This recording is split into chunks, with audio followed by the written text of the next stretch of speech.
মোহতারাম হাজিরিন, বারবার আল্লাহ সুবহানাহু ওয়া তাআলার দরবারে আমরা শুকর আদায় করি। আমরা সকলেই জানি আল্লাহ সুবহানাহু ওয়া তাআলার শুকর আদায় করাটা এটা সরাসরি আল্লাহ সুবহানাহু ওয়া তাআলার নির্দেশনা। আল্লাহ সুবহানাহু ওয়া তাআলার নির্দেশ দিয়েছেন, তাই আমাদেরকে আল্লাহর কৃতজ্ঞতা আদায় করতেই হবে। পবিত্র কোরআনুল কারীমে সূরাতুল বাকারায় ২য় পারার ৪র্থ পৃষ্ঠার শেষ দিকের আয়াত, পৃষ্ঠার একেবারে শেষ দিকে আল্লাহ সুবহানাহু ওয়া তাআলা জানাতেন, সম্ভবত ১৭২ নম্বর আয়াত, ইয়া আইয়ুহাল্লাযীনা আমানু কুলু মিন তাইয়্যিবাতি মা রাযাকনাকুম ওয়াশকুরু লিল্লাহি ইন কুনতুম ইয়্যাহু তা'বুদুন। এখানে দুটো নির্দেশনা দেওয়া হয়েছে। প্রথমে আল্লাহ সুবহানাহু ওয়া তাআলা ঈমানদারদের ডাক দিয়ে বলেন, ইয়া আইয়ুহাল্লাযীনা আমানু, হে মুমিনরা, কুলু মিন তাইয়্যিবাতি মা রাযাকনাকুম, আমি তোমাদেরকে যে পবিত্র রিজিক দিয়েছি সেটা খাও, ভক্ষণ করো, এবং ওয়াশকুরু লিল্লাহ, আল্লাহ সুবহানাহু ওয়া তাআলার কৃতজ্ঞতা, তার শুকর আদায় করো। এখন আমাদেরকে আল্লাহ সুবহানাহু ওয়া তাআলার কৃতজ্ঞতা আদায় করতেই হবে, বিকল্প নেই। শুকর যখন আদায় করলাম, আল্লাহ সুবহানাহু ওয়া তাআলার আদেশ পালন হলো, তো শুধুই কি আদেশ পালন হলো, পাশাপাশি আরও কিছু পাবো কিনা, সেই প্রশ্নের জবাব আপনি পাবেন কোরআনুল কারীমের ১৪ নম্বর সূরা সূরাতু ইব্রাহিমের ৭ম আয়াতের। স্পষ্ট করে আল্লাহ সুবহানাহু ওয়া তাআলা বলেন, ওয়া ইয তাআযানা রাব্বুকুম লাইন শাকারতুম লাআযীদান্নাকুম ওয়া লাইন কাফারতুম ইন্না আযাবি লাশাদীদ। আল্লাহ সুবহানাহু ওয়া তাআলা জানাচ্ছেন, ওয়া ইয তাআযানা রাব্বুকুম, স্মরণ করো, তোমার প্রতিপালক ঘোষণা করছেন, জানাচ্ছেন, নির্দেশনা দিচ্ছেন, লাইন শাকারতুম, আমার প্রিয় বান্দারা, যদি তোমরা কৃতজ্ঞ হও, যদি তোমরা আল্লাহ সুবহানাহু ওয়া তাআলার কৃতজ্ঞতা আদায় করো, তাহলে আমি অবশ্যই তোমাদের নিয়ামতকে অনেক অনেক গুণে বাড়িয়ে দিব। সুবহানাল্লাহ, নিয়ামত বাড়িয়ে দেন কে? আল্লাহ। আগের যে আয়াতটা বলেছিলাম ১৭২ নম্বর আয়াত, ইয়া আইয়ুহাল্লাযীনা আমানু কুলু মিন তাইয়্যিবাতি মা রাযাকনাকুম ওয়াশকুরু লিল্লাহ, আল্লাহর পক্ষ থেকে যে রিজিক দেওয়া হয়েছে, পবিত্র রিজিক, সেটা খাও, আল্লাহর কৃতজ্ঞতা আদায় করো, যদি তোমরা তারই ইবাদত গুজার হয়ে থাকো, অতএব তোমরা এই কাজটা করো। তো যখনই আমরা আল্লাহ সুবহানাহু ওয়া তাআলার নিয়ামত পাবো, আমাদেরকে প্রথম কাজ হচ্ছে আল্লাহর শুকর আদায় করতে হবে। তো যখন আমরা শুকরটা আদায় করব, আল্লাহর আদেশ মানা হবে, পাশাপাশি আল্লাহ সুবহানাহু ওয়া তাআলার নিয়ামতকে অনেক অনেক গুণে বাড়িয়ে দিবেন। সুবহানাল্লাহ। আমরা বিশ্বাস করি নিয়ামত বাড়িয়ে দেন কে? আল্লাহ। আবার নিয়ামত কমে যায় কার নির্দেশে? আল্লাহ। তিনি সম্মান দেন, তিনি অসম্মানিত করেন। তবে সম্মান দেন কাদেরকে? যারা তার কথা মেনে চলে। আল্লাহ সুবহানাহু ওয়া তাআলা সম্মাননা তাদের জন্য রেখেছেন। সাময়িক কষ্ট হলেও দিন শেষে বা পরিণামে তারা হেসে উঠবে, তারা আনন্দিত হবে। দুনিয়াতে হোক বা না হোক, আখিরাতে আল্লাহর কৃতজ্ঞ বান্দা যারা, সাব্বার এবং শাকুর যারা, আল্লাহ সুবহানাহু ওয়া তাআলা কোরআনে কারিমে জানিয়েছেন, নবীজি সাল্লাল্লাহু আলাইহি ওয়াসাল্লাম হাদিসে পাক ইরশাদ করেছেন, যারা আল্লাহর কৃতজ্ঞ হবে, আল্লাহ সুবহানাহু ওয়া তাআলার হুকুম পালন করবে, তারা আনন্দিত হবে, তারা সফল হয়ে যাবে, তারা সাকসেসফুল হবে। এজন্য আমাদেরকে সবসময় আল্লাহর কৃতজ্ঞতা আদায় করতে হবে। সব সময়, সকালে, সন্ধ্যায়, দিনে, রাতে, আঁধারে, আলোতে আল্লাহ সুবহানাহু ওয়া তাআলার শুকর আদায় করতে হবে। যে কোনো আমলের শেষে এমন অনুভূতি বা অনুভব যেন আমাদের মধ্যে কাজ না করে যে আমি পেরেছি বা আমি আমার মতো করে ফেলেছি, এমন যেন না হয়। কারণ আমরা আল্লাহ সুবহানাহু ওয়া তাআলার শান মোতাবেক আমরা ইবাদত করতে পারি না। এজন্য রাসূলুল্লাহ সাল্লাল্লাহু আলাইহি ওয়াসাল্লাম ৫ ওয়াক্ত সালাতের পরে ফরজ নামাজের সালাম ফিরিয়ে তিনি আল্লাহু আকবার পড়তেন, ওয়াস্তাগফারা সালাসান, ৩ বার আল্লাহ সুবহানাহু ওয়া তাআলার দরবারে নিজের অক্ষমতা পেশ করে বলতেন, আস্তাগফিরুল্লাহ আস্তাগফিরুল্লাহ আস্তাগফিরুল্লাহ। মানে হচ্ছে, আল্লাহ, আপনি যেভাবে চান সেভাবে আমি ইবাদত করতে পারিনি, আপনার অবাধ্য গোলাম আমি, আপনার রিজিক খাই, আপনার রহমতের দরিয়ায় হাবুডুবু খাচ্ছি, এরপর আপনার বড় অবাধ্য আমি, আল্লাহ আপনি আমাকে মাফ করেন। এজন্যে আল্লাহর কৃতজ্ঞতা আদায় করতে হবে, ইস্তেগফার করতে হবে। আল্লাহ সুবহানাহু ওয়া তাআলা আমাদের সকলকে সব ধরনের অহংকার, সব ধরনের অলসতা, গাফলতি থেকে বেঁচে আমরা যেন ধৈর্যশীল, কৃতজ্ঞ, সবুর এবং শাকুর হতে পারি। আল্লাহ তৌফিক দান করুন, বলুন আমিন। মুহতারাম হাজিরিন, আজকে আমরা আলোচনা করব বিজয় উদযাপনে ইসলামের নির্দেশনা। কেন এই বিষয়বস্তু চয়ন করেছি আমরা? এজন্যে আমরা সকলেই জানি আজ হচ্ছে 13ই ডিসেম্বর, না? আর দুদিন পরেই বাংলাদেশের জাতীয় যে উৎসব বিজয় দিবস, এটা আমাদের সামনে আসছে আগামী সোমবার। তো একজন মুমিন তো তার জীবনের প্রতিটা মুহূর্তে আল্লাহ এবং তার রাসূলের নির্দেশনাগুলো সামনে রাখে। যারা আখিরাতে বিশ্বাসী না, যারা আল্লাহ সুবহানাহু ওয়া তাআলার প্রতি ঈমান রাখে না, তাদের অ্যাটিটিউড, দৃষ্টিভঙ্গিটা একরকম হবে, আরেকজন মুমিনের দৃষ্টিভঙ্গি অন্যরকম হবে। তার জন্যে সব সময় শরিয়ার নির্দেশনা তাকে সামনে রাখতে হবে, জীবন জুড়ে তার জীবনটাকে শরিয়ার আলোয় আলোকিত করতে হবে।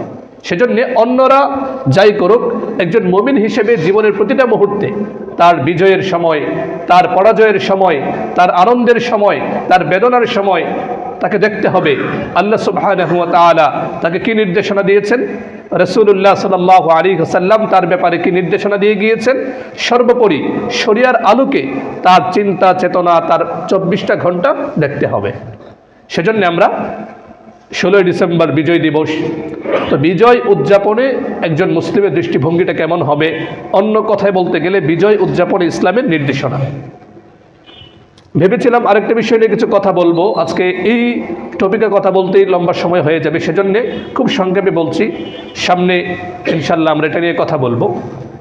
আমরা প্রায় সবাই জেনেছি মুসলিম উম্মার ঐতিহ্যের ভূমি, যেটাকে প্রাচীন মানচিত্রে বিলাদুশ শাম বলা হয়েছে। আপনারা যারা আরবি খুতবা মনোযোগ সহকারে শোনেন, তারা অনেকে হয়তো বুঝেছেন গত জুমা, এর আগের জুমা, 2 জুমায় আমরা খুতবায় বারবার বিলাদুশ শামের জন্য দোয়া করেছি, মনে আছে আপনাদের? আল্লাহুম্মা আইয়িদুল ইসলাম ওয়াল মুসলিমিন বলে। সাধারণত আমি চেষ্টা করি যেটা বাংলায় বলি সেটা আরবিতে বলার, অনেকেই হয়তো খেয়াল করেছেন। তো দ্বিতীয় খুতবায় আমি বিলাদুশ শামের জন্য অনেক দোয়া করেছি। সারা পৃথিবীতেই বিলাদুশ শামের জন্য দোয়া হয়েছে। তো আল্লাহ সুবহানাহু ওয়া তাআলার তৌফিকে দীর্ঘ 1 যুগেরও বেশি সময় পরে বাশার আল আসাদ নামের এক কুখ্যাত মুসলিম নামধারী, তার নামটা থেকে মুসলমান মনে হয়, যদিও সে ভয়ঙ্কর আকীদা বিশ্বাস লালনকারী শিয়া, যাদেরকে মুসলিম বলা কোনোভাবেই সম্ভব হয় না। যদিও শিয়াদের মধ্যে 3টা ভাগ আছে, একটাকে কোনো রকম টেনে টুনে মুসলিম বলা যায়, জাইদিয়া, আর বাকি যে 2টা দল আছে, একটা হচ্ছে ইসনা আশারিয়া আর একটা হচ্ছে ইসমাইলিয়া। ওদের এমন ভয়াবহ আকীদা যে আকীদাগুলো শুনলে পায়ের রক্ত মাথায় উঠে যায়, যে তারা অনেক ক্ষেত্রে নবীজি সাল্লাল্লাহু আলাইহি ওয়াসাল্লামকে পর্যন্ত নবী মানতে রাজি না, বলুন নাউজুবিল্লাহ। আলী রাদিয়াল্লাহু আনহুর ব্যাপারে ওরা এত সীমালঙ্ঘন করে, এবং সাহাবাই কেরামের ব্যাপারে তারা এমন এমন ভয়ঙ্কর আকীদা লালন করে, অনেক ক্ষেত্রে সরাসরি কোরআনের সঙ্গে একবারে কন্ট্রাডিকশন হয়ে যায়, সাংঘর্ষিক হয়ে যায়, বলুন নাউজুবিল্লাহ। এটা নিয়ে ইনশাল্লাহ কখনো সুযোগ হলে কথা বলবো। শিয়াদের ভয়াবহ চিন্তা চেতনা, অনেকেই না বুঝে মুসলমানদেরকে 2টা ভাগে বিভক্ত করে, কেউ বলে শিয়া, কেউ বলে সুন্নি। বাস্তবিক করতে আল্লাহ সুবহানাহু ওয়া তাআলার কাছে গ্রহণযোগ্য নবীজি সাল্লাল্লাহু আলাইহি ওয়াসাল্লাম হাদিসে পাকে যে নির্দেশনা দিয়েছেন, মুক্তিপ্রাপ্ত দল একমাত্র আহলুস সুন্নাহ ওয়াল জামাআহ, যারা রাসূলুল্লাহ সাল্লাল্লাহু আলাইহি ওয়াসাল্লাম এবং সাহাবায়ে কেরামের অনুসরণ করে, যাদেরকে আহলুস সুন্নাহ ওয়াল জামাআহ বলা হয়। এখানেও একটা বিভ্রান্তি, অনেকেই বেদাতকে ধারণ করে নিজেদের নাম দিয়ে দিয়েছে আহলুস সুন্নাহ ওয়াল জামাআহ। একজন আলেম বড় সুন্দর বলেছেন, আপনারা আলেমকে চিনেন, মাওলানা নুরুল ইসলাম অলিপুরি সাহেব, যে রসে ভরা ফলের নাম হচ্ছে আনারস, দানায় ভরা ফলের নাম হচ্ছে বেদানা। বেদাতে ভরা দল সুন্নাহ থেকে অনেক দূরে, তারা নিজেদের নাম দিয়ে দিয়েছে আহলুস সুন্নাহ ওয়াল জামাআহ। কি আশ্চর্য, হাস্যকর বিষয়। 1450 বছর ধরে একটা দল, যারা সবাই তো দাবি তো করতে পারে যার যেটা মন, যা আল্লাহর দেওয়া জিহ্বা দিয়ে যা ইচ্ছা তা বলতে পারে, কলম দিয়ে যা ইচ্ছা তা লিখতে পারে। কিন্তু বাস্তবিক অর্থে নবীজি সাল্লাল্লাহু আলাইহি ওয়াসাল্লাম স্পষ্ট করে বলে দিয়েছেন হাদিসের নির্দেশনা, আলাইকুম বিসুন্নতি ওয়া সুন্নাতিল খুলাফাইর রাশিদিন আল মাহদিয়িন আদ্দু আলাইহা বিন নওয়াজিস। বিজয় একমাত্র সফলতা একমাত্র আহলে সুন্নাহ ওয়াল জামার আকীদা বিশ্বাসকে যারা লালন করবে তারাই সফল হবে। তো এই বাশার আল আসাদ এত বড় জালেম, তার বাবাও জালেম ছিল, সেও জালেম, প্রায় 50 বছরের অধিক সময় ধরে সিরিয়াটাকে একেবারে জাহান্নাম বানিয়ে রেখেছিল। বিশেষ করে 2011 সালে যখন পুরো আরব ভূখণ্ডে আরব বসন্ত নামে একটা পরিবর্তনের সূচনা হয়েছিল, সেই সময় থেকে বিগত এক যুগেরও বেশি সময় ধরে পত্রিকার ভাষ্য হচ্ছে আহলে সুন্নাহ ওয়াল জামার প্রায় 5 লক্ষেরও বেশি মুসলমানকে এই বদমাশ শহীদ করেছেন, বলুন নাউজুবিল্লাহ। এবং আহলে সুন্নাহ ওয়াল জামার মহিলাদেরকে নিধর্ষণ করেছে। একবারে মানবিক বিপর্যয় হয়েছিল এই বিলাদুশ শাম বা সিরিয়ায়। যদিও বারবার বিলাদুশ শাম এজন্য বলছি, হাদিসে পাকে শামের জন্যে যে দোয়াগুলো এসেছে সেখানে শাম বলা হয়েছে। আর বিলাদুশ শাম বা শামের শহরগুলো বলতে বর্তমান মানচিত্রের জর্ডান, যেটাকে আরবিতে বলে উর্দুন, এরপরে পুরো ফিলিস্তিন ভূমি, সিরিয়া, লুবনান যেটাকে বাংলায় বা পত্রিকায় লেবানন বলে, এই পুরোটাকেই বিলাদুশ শাম, এবং প্রাচীনকালে পুরোটাই শাম ছিল। এরপরে বিভিন্নভাবে আরব জাতীয়তাবাদের আওয়াজ তুলে কয়েকটা ভাগে বিভক্ত হয়ে গিয়েছে। তো বর্তমানে এটাকে সিরিয়া বলা হচ্ছে। তো এই যে সিরিয়া বিজয় হলো, মুসলিমদের হৃদয়ের সম্পর্ক সিরিয়ার সঙ্গে, কারণ আপনারা জানেন এই যে বাইতুল মুকাদ্দাস, যেটাকে আমরা ফিলিস্তিন এখন আলাদা রাষ্ট্র হিসেবে মানচিত্রে এসেছে, দীর্ঘকাল পর্যন্ত সেটা শামের মধ্যেই ছিল বা শামের অংশ ছিল। তো ফিলিস্তিনের যত ফজিলত সেটা অটোমেটিকলি হাদিসের ভাষায় শামের জন্য চলে আসে। পবিত্র কোরআনুল কারীমে যে ভূমিকে বরকতময় ভূমি বলা হয়েছে, আমরা সূরাত বনী ইসরাঈলে শুনি, তেলাওয়াত করি। সূরাত বনী ইসরাঈলের প্রথম আয়াত, সুবহানাল্লাযী আসরা বিআবদিহি লাইলাম মিনাল মাসজিদিল হারাম ইলাল মাসজিদিল আকসা আল্লাযী বারাকনা হাওলা। বরকতময় ভূমি বলা হয়েছে। স্বাভাবিকভাবেই পুরো মুসলিম উম্মাহ হচ্ছে একটা দেহের মতো, পুরো মুসলিম উম্মাহ একটা দেহের মতো। স্বাভাবিকভাবেই সেই দৃষ্টিভঙ্গি থেকে আমাদেরকে জানতে হয়, খেয়াল রাখতে হয়, আমার কোন ভাই, মুসলিম উম্মার কোন সদস্য কষ্টে আছে। সেই দৃষ্টিকোণ থেকে আমরা ইনশাআল্লাহ সিরিয়া নিয়ে কিছু কথা সামনে উপস্থাপনের চেষ্টা করব। সহজ কথায় যদি একটা কথা আমরা মনে রাখতে পারি, গত 8 ডিসেম্বর দীর্ঘ দুঃশাসন, জুলুম, নির্যাতনের পরে আহলে সুন্নাহ ওয়াল জামার হাতে এসেছে আবু মুহাম্মদ আল জাওলানি, যাকে আমেরিকা বিভিন্নভাবে মেরে ফেলার জন্য অনেক চক্রান্ত করেছে। আমরা আল্লাহ সুবহানাহু ওয়া তাআলার কাছে দোয়া করি, আল্লাহ তাআলা যেন মুসলিম উম্মার ঐতিহ্যের ভূমি, অসংখ্য নবী রাসূলের জন্ম হয়েছে এই বিলাদুশ শাম বা শামে, যেটাকে সিরিয়া বলা হয়।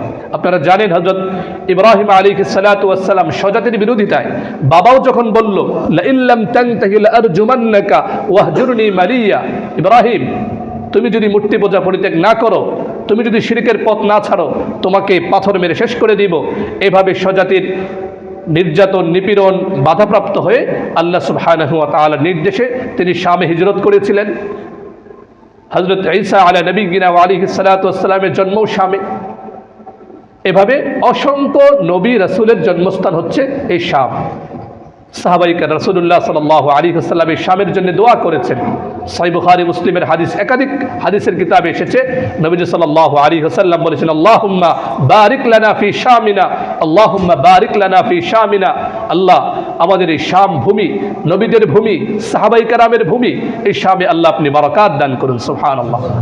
এমনিভাবে নবী সাল্লাল্লাহু আলাইহি ওয়াসাল্লাম আরও বলেছেন, তোবা লিশ শাম, শামের জন্য কল্যাণ, বরকত। নবী সাল্লাল্লাহু আলাইহি ওয়াসাল্লামকে প্রশ্ন করা হলো কি জন্যে? তখন তিনি বলেছিলেন, লিআন্না মালাইকাতার রহমান বাসিতাতুন আজনিহাতাহা আলাইহা, কেননা এই শামের উপর দয়াময় আল্লাহর ফেরেশতারা রহমতের ডানা বিছিয়ে রাখেন। সুবহানাল্লাহ। তো আমরা ইনশাআল্লাহ এই বিষয়ে আলোচনা শুনবো। প্রথমত তো আমরা আনন্দিত হই যে আমাদের আহলে সুন্নাহ ওয়াল জামার ভাইয়েরা দীর্ঘ একটা জুলুম, নির্যাতন, ফেসিবাদী যারা বিভিন্নভাবে জুলুম নির্যাতন করেছে, এই জুলুম নির্যাতন থেকে আমাদের ভাইয়েরা একটু নিস্তার পেয়েছে। যদিও পাশে আরেক বর্বর রাষ্ট্র যাদেরকে তো আসলে অবৈধ রাষ্ট্র বলাটাই সমীচীন। ইসরায়েল ইতিমধ্যে আবার আক্রমণ শুরু করে দিয়েছে। আমরা আল্লাহ সুবহানাহু ওয়া তাআলার কাছে দোয়া করি, দীর্ঘ কোরবানির পরে তারা মুক্তি পেয়েছে। আল্লাহ যেন সিরিয়া সহ সারা পৃথিবীর পূর্ব থেকে পশ্চিম, উত্তর থেকে দক্ষিণ, যেখানেই কালিমার কোনো ভাই আছেন, লা ইলাহা ইল্লাল্লাহ মুহাম্মাদুর রাসূলুল্লাহকে যারা হৃদয়ের গভীরে স্থান দেয়, এমন প্রত্যেকটা মুসলিম সদস্যকে আল্লাহ সুবহানাহু ওয়া তাআলা যেন হেফাজত করেন। বিশেষত আল্লাহ যেন সিরিয়াকে পুনর্গঠন করে দেন, সুন্দরভাবে যেন তারা জীবনযাপন করতে পারে, সেজন্য আমাদের দোয়া করা উচিত। সিরিয়া সম্পর্কে আরেকটা কথা বলে শেষ করছি। আপনারা পড়েছেন, জানেন, কিয়ামতের আগে তীব্র লড়াই হবে। মুজাহিদদের একটা বড় অংশ থাকবে সিরিয়াতে, এবং হযরত ঈসা আলাইহিস সালাতু ওয়াস সালাম আল্লাহ সুবহানাহু ওয়া তাআলার নির্দেশে সিরিয়ার যে দামেস্কের বড় মসজিদ জামে আল উমাবি, সেখানে ফেরেশতাদের ডানায় ভর করে তিনি সেখানে নামবেন, সুবহানাল্লাহ। এবং সেখানেই দাজ্জালের পতন হবে। সব দৃষ্টিকোণ থেকে আমাদের এই বিষয়ে পড়াশোনা করা উচিত, জানা উচিত। শেষ যুগ, চতুর্দিক থেকে আমাদের ঈমান আকীদাকে ধ্বংস করার ভয়াল চক্রান্ত করা হচ্ছে। একজন মুমিন হিসেবে, মুসলিম হিসেবে বিষয়ে আমাদের পর্যাপ্ত পড়াশোনা জানাশোনা উচিত। ইনশাআল্লাহ কিছু আপনাদের সামনে আমি পর্যায়ক্রমে বলার চেষ্টা করব। আল্লাহ সুবহানাহু ওয়া তাআলা আমাদের সকলকে সব ধরনের ফিতনা ফাসাদ থেকে বেঁচে আমরা যেন মুসলিম উম্মার ব্যথায় ব্যথিত হতে পারি, বেদনা হতে পারি, তাদের জন্য দোয়া করতে পারি। আল্লাহ তৌফিক দান করুন, বলুন আমিন। তো আজকের যে বিষয় আমি বলেছিলাম, বিজয় উদযাপনে ইসলামের দৃষ্টিভঙ্গি বা নির্দেশনা। আপনারা খেয়াল করেছেন, খুতবায় আমি পবিত্র কোরআনুল কারীমের 110 নম্বর সূরা, যে সূরাটি আমাদের কাছে খুবই পরিচিত, নামাজে তেলাওয়াত করা হয়, এবং যে সূরার মধ্যে বিষয়টার মধ্যে একটা আনন্দ, একটা বিজয় উদযাপনের নির্দেশনা আছে, সূরাতুন নাসর তেলাওয়াত করেছি। নাসর শব্দের অর্থই হচ্ছে বিজয়, সফলতা, বিজয়, আনন্দ। তো এই সূরার আলোকে এবং আরও কিছু আয়াতের আলোকে বিজয় উদযাপনে ইসলামের মৌলিক 5টি নির্দেশনা আপনাদের সামনে উপস্থাপনের চেষ্টা করব ইনশাআল্লাহুল আজিজ, ওয়া মা তৌফিক ইল্লা বিল্লাহ। তো বিজয় উদযাপনে সর্বপ্রথম যে বিষয়টা আমাদের চেতনায় বদ্ধমূল রাখতে হবে, সেটি হচ্ছে মনে প্রাণে বিশ্বাস রাখতে হবে বিজয় একমাত্র আল্লাহ সুবহানাহু ওয়া তাআলার দান। ইতিহাস বলে মুসলিম উম্মার বিজয়গুলো বাহ্যত দেখা যাচ্ছে যে অস্ত্রশস্ত্রে, সশস্ত্র ভূমিকায় তারা অনেকটা নিচে থাকলেও আল্লাহ সুবহানাহু ওয়া তাআলার দয়ায় মুসলিমরা যখন ঈমান আমলের উপর অটল অবিচল ছিল, এক আল্লাহর প্রতি অবিচল আস্থা বিশ্বাসকে হৃদয়ের গভীরে যখন তারা ধারণ করে আল্লাহর প্রতি আনুগত্যশীল ছিল, আল্লাহ সুবহানাহু ওয়া তাআলা তাদেরকে বিজয় দিয়ে দিয়েছে, সুবহানাল্লাহ। এই কথাটাই আল্লাহ সুবহানাহু ওয়া তাআলা কোরআনে কারিমে বলেছেন যে সংখ্যাধিক্য নয়, আল্লাহ সুবহানাহু ওয়া তাআলার আদেশ যখন হয়, আল্লাহর দয়া যখন হয়, বিজয় আল্লাহ সুবহানাহু ওয়া তাআলা সেই মুসলিম উম্মার ছোট অংশটাকে আল্লাহ সুবহানাহু ওয়া তাআলা বিজয় দিয়ে দেন, সুবহানাল্লাহ। তো আমাদের প্রথম করণীয় হচ্ছে মনে প্রাণে বিশ্বাস রাখতে হবে বিজয় একমাত্র আল্লাহর দান। আল্লাহ সুবহানাহু ওয়া তাআলার অনুগ্রহ ছাড়া বিজয় আসে না। আর বিজয় যখন আল্লাহর পক্ষ থেকে দয়া অনুগ্রহ হয়, তখন বিজয় আসে। পবিত্র কোরআনুল কারীমে সর্ববৃহৎ সূরা সূরাতুল বাকারার 249 নম্বর আয়াতে বনু ইসরাইল বা বনি ইসরাইলের একটা গল্প বলতে গিয়ে প্রসঙ্গক্রমে আল্লাহ সুবহানাহু ওয়া তাআলা নির্দেশনা দিয়েছেন, এবং এটি একটা ইতিহাসের জাজল্যমান চিরসত্য একটি বাস্তবতা। আল্লাহ সুবহানাহু ওয়া তাআলা বলেন, قال الذين يظنون أنهم ملاقو الله قال الذين يظنون أنهم ملاقو الله كم من فئة قليلة غلبت فئة كثيرة بإذن الله والله مع الصابرين। আল্লাহ সুবহানাহু ওয়া তাআলা বলেন, যারা আল্লাহর প্রতি বিশ্বাসী, আল্লাহর সঙ্গে যারা সাক্ষাৎ করার মানসিকতা লালন করে, বিশ্বাস করে, একদিন আল্লাহ সুবহানাহু ওয়া তাআলার সামনে দাঁড়াতে হবে, জীবনের প্রতিটা মুহূর্তের হিসাব আল্লাহর সামনে দিতে হবে, এমন চিন্তা চেতনা যারা লালন করে, তারা বলে, কাম মিন ফিআতিন কালিলা غلبت فئة كثيرة بإذن الله অনেক ছোট দল, অস্ত্রশস্ত্রে একেবারেই স্বল্প, সৈন্য সংখ্যায়ও কম। এত ছোট দল হওয়া সত্ত্বেও অনেক দল যারা আল্লাহ সুবহানাহু ওয়া তাআলার নির্দেশে, আল্লাহর হুকুমে অনেক বড় দলের উপর তারা বিজয় লাভ করে। সুবহানাল্লাহ। এরপর আল্লাহ সুবহানাহু ওয়া তাআলা বলেন, ওয়াল্লাহু মা'আস সাবিরিন, যারা ধৈর্যশীল, অস্থিরতা প্রকাশ করে না, আল্লাহর হুকুমের উপর অটল অবিচল থাকে, আল্লাহ সুবহানাহু ওয়া তাআলা তাদের সঙ্গে থাকেন, আল্লাহর সাহায্য তাদের সঙ্গে আছে। সুবহানাল্লাহ। তো বিজয়ের ক্ষেত্রে আমাদেরকে সর্বপ্রথম মাথায় রাখতে হবে, বিজয় আল্লাহর পক্ষ থেকে আসে, সংখ্যাধিক্যের উপর নয়। বিজয় আসে কার পক্ষ থেকে? আল্লাহর পক্ষ থেকে। বাস্তব উদাহরণ আমাদের সামনে, বদর যুদ্ধের ইতিহাস আমরা সবাই জানি। মুসলিমদের চেয়ে দ্বিগুণ ছিল না তারা? এরপর আল্লাহ সুবহানাহু ওয়া তাআলা বিজয় আল্লাহ দিয়েছেন। পবিত্র কোরআনুল কারীমে আল্লাহ সুবহানাহু ওয়া তাআলা সেদিকে নির্দেশনা দিয়েছেন যে তোমরা আল্লাহ সুবহানাহু ওয়া তাআলার প্রতি ভরসা রেখো, আল্লাহর হুকুম পালনে তোমরা অবিচল থেকো। যদি তোমরা অবিচল থাকো, আল্লাহ সুবহানাহু ওয়া তাআলা তোমাদেরকে বিজয় দান করবেন। পবিত্র কোরআনুল কারীমের সূরা আলে ইমরানের 123 নম্বর আয়াতে আল্লাহ সুবহানাহু ওয়া তাআলা বলেন, ওয়ালাকাদ নাসারাকুমুল্লাহু বিবদরিন ওয়া আনতুম আদিল্লাহ ফাত্তাকুল্লাহা লাআল্লাকুম তাশকুরুন। মুমিনরা স্মরণ রেখো, মনে রেখো, কিয়ামত পর্যন্ত আগত সবার জন্যই তো এই কোরআন, ঠিক কিনা? নাকি শুধু সাহাবায়ে কেরামের জন্য? কিয়ামত পর্যন্ত আগত প্রতিটি মুসলিমের জন্যই তো এই নির্দেশনামূলক কোরআন। আল্লাহ সুবহানাহু ওয়া তাআলা বলেন, ওয়ালাকাদ নাসারাকুমুল্লাহু বিবদরিন ওয়া আনতুম আদিল্লাহ। আল্লাহ তোমাদেরকে সাহায্য করেছেন, লাকাদ অবশ্যই সাহায্য করেছেন। বদরে তোমরা ছিলে একেবারেই নিরুপায়, অস্ত্রশস্ত্র ছিল কম, সৈন্য সংখ্যা ছিল একেবারে কম, কিন্তু আল্লাহ সুবহানাহু ওয়া তাআলার সাহায্যে তোমরা অকল্পনীয় বিজয় তোমরা লাভ করেছিলে। অতএব ফাত্তাকুল্লাহ, আল্লাহকে ভয় করো, লাআল্লাকুম তাশকুরুন, যাতে তোমরা কৃতজ্ঞ হতে পারো। অর্থাৎ কৃতজ্ঞতা, আল্লাহর ভয় যদি আমরা অন্তরে লালন করতে পারি, আমাদেরকে বিজয় দান করবেন কে? আল্লাহ। তো আমাদের প্রথম করণীয় হচ্ছে বিশ্বাস রাখতে হবে বিজয় কার পক্ষ থেকে আসে? আল্লাহর পক্ষ থেকে। এ সময় অহংকারে ফেটে পড়া যাবে না। দুনিয়ার মানুষ সামান্য থেকে সামান্য বিজয়ে এমন একটা ভাব আনে যেন বিজয়টা তার নিজের জন্যই হয়েছে। কিন্তু ইতিহাসে দেখুন, সাহাবায়ে কেরাম রাদিয়াল্লাহু আনহুম আজমাইন, রাসূলুল্লাহ সাল্লাল্লাহু আলাইহি ওয়াসাল্লাম যখনই কোনো সফলতা পেতেন, বিজয় পেতেন, সবার আগে আল্লাহ সুবহানাহু ওয়া তাআলার শুকর আদায় করতেন, সেজদায় পড়ে যেতেন, আল্লাহর প্রতি কৃতজ্ঞ হতেন।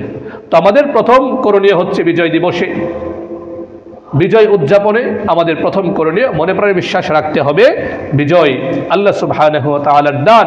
দাসত্ব থেকে, দাসত্বের শৃঙ্খল থেকে মুক্তি লাভ করা, এটা আল্লাহর দান। অতি সহজে আমরা বিজয় পেয়ে গিয়েছি, অথচ এই যে সিরিয়ার ভাই বোনেরা, এক যুগেরও বেশি সময় তাদেরকে রক্ত নদী পাড়ি দিতে হয়েছে, কত জীবন উৎসর্গ করতে হয়েছে, 5 লক্ষের অধিক মানুষের জীবন সেখানে নজরানা দিতে হয়েছে। আর আল্লাহ সুবহানাহু ওয়া তাআলা আমাদেরকে এই বর্বর হানাদার পাকিস্তানি বাহিনীর হাত থেকে মাত্র 9 মাসে আল্লাহ আমাদের বিজয় দিয়ে দিয়েছেন, আলহামদুলিল্লাহ। তো এরপর দ্বিতীয় করণীয় হচ্ছে বিজয় যেহেতু আল্লাহ সুবহানাহু ওয়া তাআলার পক্ষ থেকে, আল্লাহ সুবহানাহু ওয়া তাআলা যেহেতু আমাদেরকে বিজয় দান করেছেন, আমাদের কর্তব্য হচ্ছে আল্লাহ সুবহানাহু ওয়া তাআলার শুকর আদায় করা, আল্লাহর প্রশংসা করা। এবং এটি আল্লাহ সুবহানাহু ওয়া তাআলা সরাসরি আয়াত নাজিল করে এবং এটি স্বতন্ত্র বিজয় নামে একটা সূরা আল্লাহ সুবহানাহু ওয়া তাআলা নাজিল করে দিয়েছেন রাসূলুল্লাহ সাল্লাল্লাহু আলাইহি ওয়াসাল্লামের জীবনের একেবারে শেষ দিকে। যে সূরাটি আমরা সবাই জানি, সূরাটির নাম কি? সূরাতুন নাসর।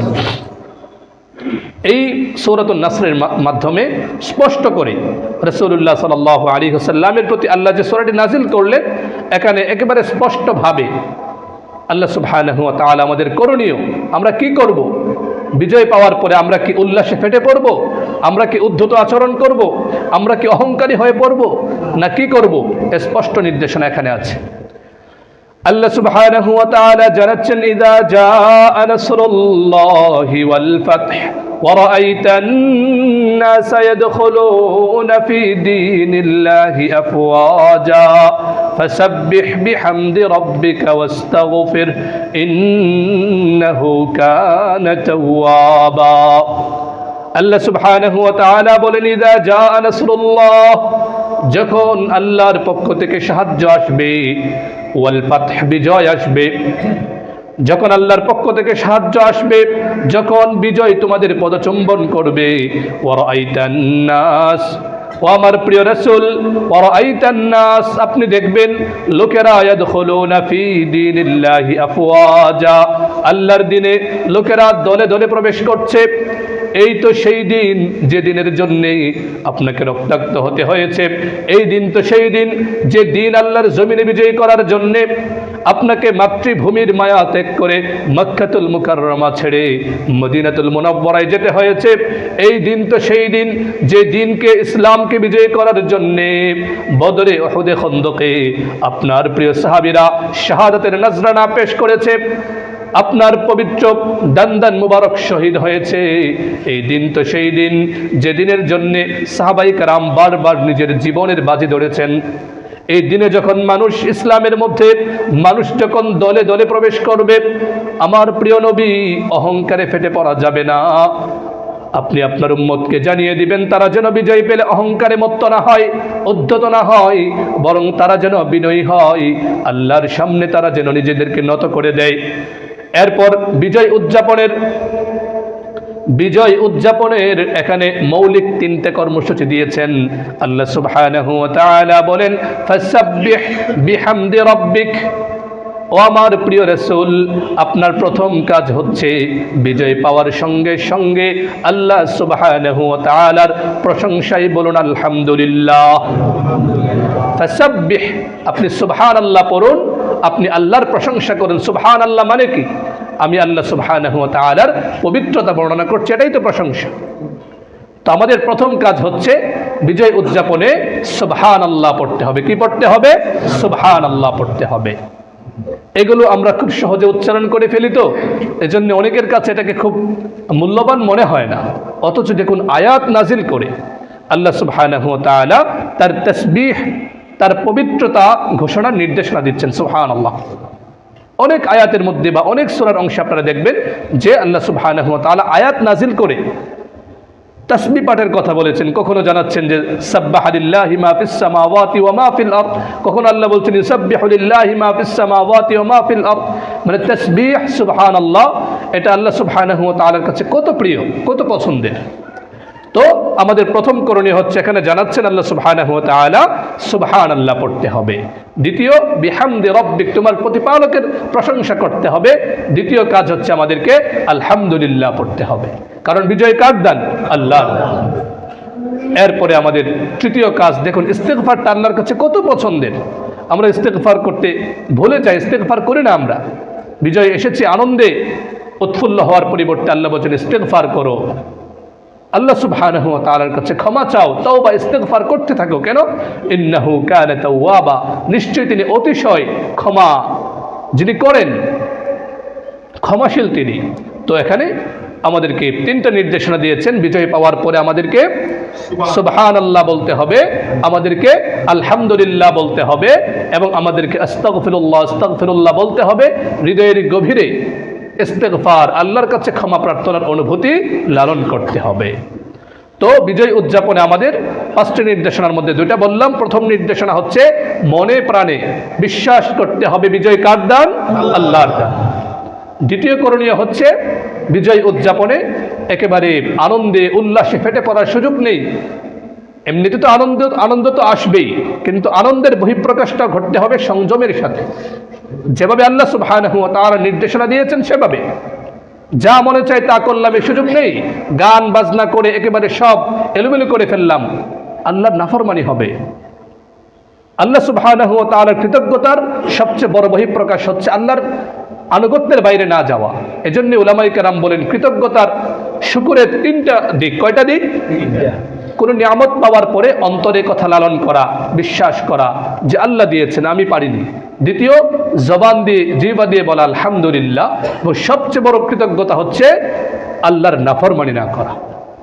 বড় কষ্টের সঙ্গে বলতে হয়, শুধু বিজয় না, বিয়ে শাদীর অনুষ্ঠান হচ্ছে, গান বাজনা হচ্ছে, অথচ এটা স্পষ্ট আল্লাহর নাফরমানি। আল্লাহ না করুন একটা পবিত্র কাজের সূচনা হচ্ছে, অথচ গান বাজনা দিয়ে এই সূচনাটা হচ্ছে। কিভাবে এখানে বরকত হবে? এমনিভাবে কোনো একটা সুন্দর অনুষ্ঠান, বছর শেষে অনুষ্ঠান হচ্ছে স্কুলে কলেজে, সেখানে গান বাজনা হচ্ছে, কিভাবে আল্লাহর পক্ষ থেকে বরকত আসবে? এখানে তো বরং আল্লাহর পক্ষ থেকে সরাসরি আযাব আসার সমূহ আশঙ্কা আছে, বলুন নাউযুবিল্লাহ। পৃথিবীতে অনেক জাতিকে এই জন্যে মাটির গভীরে ধসিয়ে দেওয়া হয়েছে যে তারা গান বাজনায় মত্ত হয়ে পড়েছিল। নবীজি সাল্লাল্লাহু আলাইহি ওয়াসাল্লাম জানিয়েছেন, যখন মানুষ ব্যাপকভাবে গান বাজনায় ছড়িয়ে যাবে, গান বাজনা করতে থাকবে, তখন এমন অবস্থা হবে অনেক মানুষকে জমিনের মধ্যে ধসিয়ে দেওয়া হবে, আল্লাহর আযাবে ওরা ধ্বংস হয়ে যাবে, বলুন নাউযুবিল্লাহ। এজন্য বলছি, বিজয় উদযাপন বা কোনো আনন্দ উৎসবে এমন করা যাবে না যেটাতে আল্লাহ সুবহানাহু ওয়া তাআলা অসন্তুষ্ট হন। অনেককে দেখা যায় জন্মদিন উদযাপন করেন, এগুলো তো খ্রিস্টীয় সংস্কৃতি, মুসলমানদের তো এই জাতীয় উদযাপনের কোনো সুযোগই নেই। যদি আপনার মন চায়ও আপনি রোজা রাখুন, অধিক ইবাদত করুন, এখানে গান বাজনা করার কোনো সুযোগ নেই। আল্লাহ সুবহানাহু ওয়া তাআলার পক্ষ থেকে আযাব আসতে পারে, গজব আসতে পারে। ছোট্ট জীবন কখন শেষ হয়ে যায় আমরা জানি না। জামিয়া আজহারে পড়তো আমাদের এক বড় ভাই, পিএইচডি করছিলেন সেখানে। সুস্থ মানুষ, একটা বাচ্চা হয়েছে, বয়স 30। কত ঠুনকো জীবন আমাদের, অথচ কত পরিকল্পনা। এই যে গান শুনতে থাকি আমরা, আল্লাহ না করুন এই অবস্থায় যদি মৃত্যু চলে আসে, একটু খেয়াল করব আমরা। হাবিবুর রহমান নাম, ওখান থেকে অনার্স মাস্টার্স পিএইচডি, কিছুদিন পরে সে ডক্টর হয়ে যাবে। সুস্থ মানুষ, এশার নামাজও পড়েছে, রাত্রে 2টায় ব্রেন স্ট্রোক করে দুনিয়া থেকে বিদায় নিয়েছে। একেবারেই ঠুনকো জীবন আমাদের, এরপরেও আমরা এগুলো বুঝতে চাই না। এই যে গান বাজনা চলছে কোনো একটা ভবনের মধ্যে বা কোনো একটা স্কুলে বা কোথাও বিয়ে শাদীর মধ্যে, আল্লাহ না করুন এই অবস্থায় যদি আল্লাহর আযাব চলে আসে, অনেক সময় চলে আসার এমন দুর্ঘটনা আমরা শুনি। এজন্য বলছিলাম, শুধু বিজয় উদযাপন না, যে কোনো আনন্দ উচ্ছ্বাসের সময় আমরা গান বাজনা করব না, নিজেরাও করব না। যদি প্রজন্মের উঠতে বয়সে বাচ্চারা করতে চায়, তাদেরকে বোঝাবো যে দেখো আল্লাহ অসন্তুষ্ট হবেন, আর আল্লাহ যদি অসন্তুষ্ট হয়ে দেন আমার দুনিয়াও গেল, আখিরাতও গেল। তো আমাদের দ্বিতীয় করণীয় হচ্ছে আল্লাহর কৃতজ্ঞতা আদায় করতে হবে, সেজন্য কোনো নাফরমানির কাজে যাওয়া যাবে না। তৃতীয় কাজ হচ্ছে বিজয় অর্জনের পর বিনয়ী হতে হবে, বিশৃঙ্খল হওয়া যাবে না। আল্লাহ বিজয় দিয়েছেন বলে, আল্লাহ ক্ষমতা দিয়েছেন বলে, স্বাধীনতা দিয়েছেন বলে আমি স্বাধীনতার অপব্যবহার করব? আল্লাহ হাতটা দিয়েছেন, হাত আমি নাড়াতে পারি, তাই বলে হাত দিয়ে কি যাকে তাকে ঘুষি মারা যাবে? এটা করার সুযোগ নেই। বিজয় আল্লাহ দিয়েছেন, ক্ষমতা আল্লাহ দিয়েছেন, স্বাধীনতা আল্লাহ দিয়েছেন, সেজন্য বিনয়ী হতে হবে, বিশৃঙ্খল হওয়া যাবে না। কারণ আল্লাহর জমিনে যারা বিশৃঙ্খলা সৃষ্টি করে, মানুষের জীবনকে যারা বিপর্যস্ত করে, দুর্বিষহ করে তোলে, আল্লাহ সুবহানাহু ওয়া তাআলা বলেন তারা দুনিয়াতে লাঞ্ছিত হবে এবং আখিরাতে তাদের জন্য ভয়ঙ্কর শাস্তি অপেক্ষা করছে, বলুন নাউযুবিল্লাহ। কোরআনুল কারীমের 28 নম্বর সূরা সূরাতুল কাসাস আয়াত নম্বর 83 আল্লাহ বলেন, তিলকা দারুল আখিরা নাজআলুহা লিল্লাযিনা লা ইউরিদুনা উলুওয়ান ফিল আরদি ওয়ালা ফাসাদা। আখিরাতে তারা সম্মানজনক জিন্দেগি যাপন করবে যারা দুনিয়াতে ক্ষমতা পাওয়ার পর, স্বাধীনতা লাভের পরে, বিজয় অর্জন করার পরে যারা সমাজে বিশৃঙ্খলা সৃষ্টি করে না, অন্যের জীবনকে দুর্বিষহ করে তোলে না, বরং তারা বিনয়ী হয়। আল্লাহ দিয়েছেন সেজন্যে আল্লাহর সামনে মাথাটাকে নত করে রাখে, আল্লাহর হুকুম পালন করে। চতুর্থ করণীয় হচ্ছে, তো বলছিলাম বিনয়ী হতে হবে।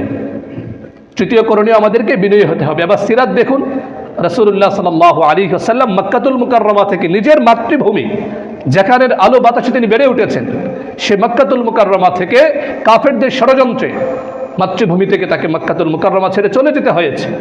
সেই তিনি যখন 8 বছর পরে আল্লাহর হুকুমে তিনি যখন সুস্পষ্ট এক ঐতিহাসিক বিজয়ের মাধ্যমে তিনি যখন মক্কাতুল মুকাররমায় ঢুকছিলেন, তার সিরাত খুলে দেখুন, পড়ুন। রাসূলুল্লাহ সাল্লাল্লাহু আলাইহি ওয়াসাল্লাম যখন বিজয়ী রূপে মক্কাতুল মুকাররমায় প্রবেশ করছিলেন, তখন জিতুয়া নামক স্থানে তিনি যখন পৌঁছেন, তিনি যে অগ্নির মধ্যে ছিলেন, লাল চাদরের অংশ বিশেষ দিয়ে তিনি তার মাথাটাকে একেবারে ঢেকে ফেলেছিলেন। আল্লাহ সুবহানাহু ওয়া তাআলা বিজয় দিয়েছেন, সেজন্য আল্লাহর সামনে তিনি মাথাটাকে এত নত করেছিলেন যে উটের যে হাওদা, পিঠের উপরে যে উঁচু জায়গাটা থাকে, সেখানে রাসূলুল্লাহ সাল্লাল্লাহু আলাইহি ওয়াসাল্লামের বরকতময় দাড়ি মুবারক সেখানে লেগে গিয়েছিল। সুবহানাল্লাহ। এই হচ্ছে রাসূলুল্লাহ সাল্লাল্লাহু আলাইহি সাল্লামের সিরার ইতিহাস। দেখুন অন্যদেরকে বিজয়ী রূপে যখন কোনো এলাকায় প্রবেশ করেছে রক্তের বন্যা বইয়ে দিয়েছে। বাইতুল মুকাদ্দাসকে যখন ক্রুসেডাররা দখল করলো, ইতিহাস পড়েছেন আপনারা জানেন যে ঘোড়ার একেবারে খুঁট তো ভিজেছে, একেবারে হাঁটু পর্যন্ত রক্তের বন্যা বইয়ে দিয়েছে। বলুন নাউজুবিল্লাহ। ইচ্ছে করলে রাসূলুল্লাহ সাল্লাল্লাহু আলাইহি সাল্লাম এমন করতে পারতেন না?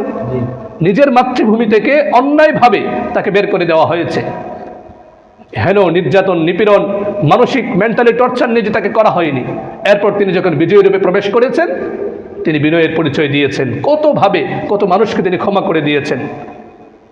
এখান থেকে আমাদের শিক্ষা, সিরাত থেকে শিক্ষা, আমাদেরকে বিজয় পাওয়ার পরে, বিজয়ী হওয়ার পরে উদ্ধত হওয়া যাবে না। চাই সে বিজয়টা ব্যক্তিগত জীবনে হোক বা সামষ্টিক জীবনে, রাষ্ট্রীয় জীবনে হোক, উদ্ধত হওয়া যাবে না, বিনয়ের পরিচয় দিতে হবে। চতুর্থ করণীয় হচ্ছে বিজয় অর্জিত হলে, স্বাধীনতা লাভ করলে আমাদের আল্লাহ সুবহানাহু ওয়া তাআলার হুকুম বাস্তবায়নের চেষ্টা করতে হবে। ব্যক্তি জীবনে আল্লাহর হুকুমকে বাস্তবায়ন করতে হবে, রাষ্ট্রীয় জীবনে আল্লাহর হুকুমকে বাস্তবায়ন করতে হবে। কারণ এটা আল্লাহ সুবহানাহু ওয়া তাআলা কোরআনে কারিমে জানিয়ে দিয়েছেন। সূরাতুল হজ্জের 22 নম্বর সূরা, সূরাতুল হজ্জের 21 নম্বর আয়াতে আল্লাহ বলেন, আল্লাযীনা ইম্মাক্কান্নাহুম ফিল আরদ আকামুস সালাহ ওয়া আতাবুজ যাকাহ ওয়া আমারু বিল মা'রুফ ওয়া নাহাউ আনিল মুনকার। আল্লাহর প্রিয় বান্দারা হচ্ছে এমন যাদেরকে আমি জমিনে প্রভাব প্রতিপত্তি দিলে, ক্ষমতা দিলে, যারা স্বাধীনতা বিজয় পেলে চারটা কাজ করে। কয়টা কাজ করে? চারটা কাজ। এক নম্বর কাজ হচ্ছে তারা আল্লাহর জমিনে সালাতকে কায়েম করে ব্যাপকভাবে মানুষকে নামাজি হওয়ার নির্দেশনা দেয়। আল্লাহর হুকুম মোতাবেক তারা নামাজ আদায় করে, নামাজের ব্যাপারে তারা যত্নশীল হয়। দ্বিতীয় কাজ তারা করে আতাবুজ যাকাহ, যাকাত দেয়। যাকাত ভিত্তিক অর্থনৈতিক ব্যবস্থা তারা গড়ে তোলে, সমাজ থেকে সুদকে নিশ্চিহ্ন করে দেয়, শোষণের যাবতীয় অস্ত্র যেগুলো ছিল সেগুলোকে ভেঙে চুরমার করে দেয়। তারা ইনসাফ ভিত্তিক অর্থনৈতিক ব্যবস্থা তারা গড়ে তোলে। তৃতীয় কাজ হচ্ছে তারা সৎ কাজের আদেশ করে। আল্লাহর জমিনে আল্লাহর নাফরমানি হয় এমন সকল কাজ প্রথমে মুখে বোঝাবে, না হয়তো একেবারে যারা উল্টাপাল্টা করবে ওদেরকে নিশ্চিহ্ন করে দিবে। তারা সৎ কাজের আদেশ করবে, ওয়া নাহু আনিল মুনকার, অসৎ কাজ থেকে নিষেধ করবে। যেখানে জুলুম হবে তারা প্রথমে সুন্দর করে বলবে, বলার পরে যদি না মানে ওদের উপর শক্তি প্রয়োগ করবে। এটা হচ্ছে বিজয় উদযাপনের নির্দেশনা। এজন্যে যারা শাসন ক্ষমতায় আছে তাদেরকে এটা বোঝাতে হবে, বলতে হবে যে তোমরা যারা এই সুযোগটা পেয়েছো, আল্লাহর জমিনে তোমরা আল্লাহর দ্বীন কায়েম করো, সালাতের নির্দেশনা দাও, যাকাতের নির্দেশনা দাও, সৎ কাজের আদেশ করো, অসৎ কাজে নিষেধ করো। এই চারটা কাজ তারা করবে। এভাবে যখন এই চারটা কাজ সমাজের মধ্যে চলতে থাকবে, ইনশাআল্লাহুল আজিজ শুধু ওই সমাজের মুসলমানরাই না, যারা অমুসলিম নাগরিক তারাও শান্তি পাবে। কারণ কোরআনুল কারীমের সূরাতুল আরাফের 96 নম্বর আয়াতে আল্লাহ সুবহানাহু ওয়া তাআলা বলেন, ওয়ালাউ আন্না আহলাল কুরা আমানু ওয়াত্তাকাউ লাফাতাহনা আলাইহিম বারাকাতিম মিনাস সামাই ওয়াল আরদ। যখন কোনো জনপদের অধিবাসীরা তাকওয়া ঈমানের পথে চলে, সৎ কাজের আদেশ করে, অসৎ কাজে নিষেধ করে, কোথাও গান বাজনা হচ্ছে তাদেরকে বোঝানোর চেষ্টা করে, না হয়তো তাদেরকে প্রতিরোধ গড়ে তোলে, কোথাও জুলুম হচ্ছে জুলুমের বিরুদ্ধে আওয়াজ তোলে, বৈষম্য হচ্ছে বৈষম্যের বিরুদ্ধে আওয়াজ তোলে। এভাবে যখন তারা ঈমান এবং তাকওয়ার পথে চলে, আল্লাহ বলেন তখন আমি আল্লাহ রব্বুল ইজ্জত ওয়াল জালাল আকাশ থেকে এবং জমিনের যাবতীয় বরকতের দরজাগুলো আমি উন্মুক্ত করে দিই। সুবহানাল্লাহ। বাস্তব দৃষ্টান্ত আপনারা মাঝে মাঝে পত্রিকায় পড়েন, আফগানিস্তান হচ্ছে সেখানে আলহামদুলিল্লাহ।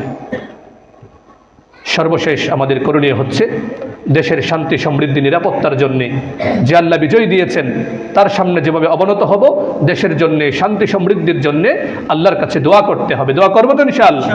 আমরা খুতবায় দোয়া করেছি এবং দোয়াটা আলহামদুলিল্লাহ অনেকের মুখস্থ হয়ে গিয়েছে। মুসলিম মিল্লাতের পিতা ইব্রাহিম খলিলুল্লাহ আলা নবিয়িনা ওয়া আলাইহিস সালাতু ওয়াস সালাম দোয়া শিখিয়েছেন। 14 নম্বর সূরা সূরাত ইব্রাহিমের 35 নম্বর আয়াতে আল্লাহ সেই দোয়াটা উদ্ধৃত করে আমাদেরকে শিক্ষা দিচ্ছেন। আমাদেরকে দোয়া করতে হবে আল্লাহ যেন আমাদের সবুজ সুন্দর সবুজ শ্যামল ছোট্ট মাতৃভূমি বাংলাদেশকে যেন আল্লাহ হেফাজত করেন। বলুন আমিন।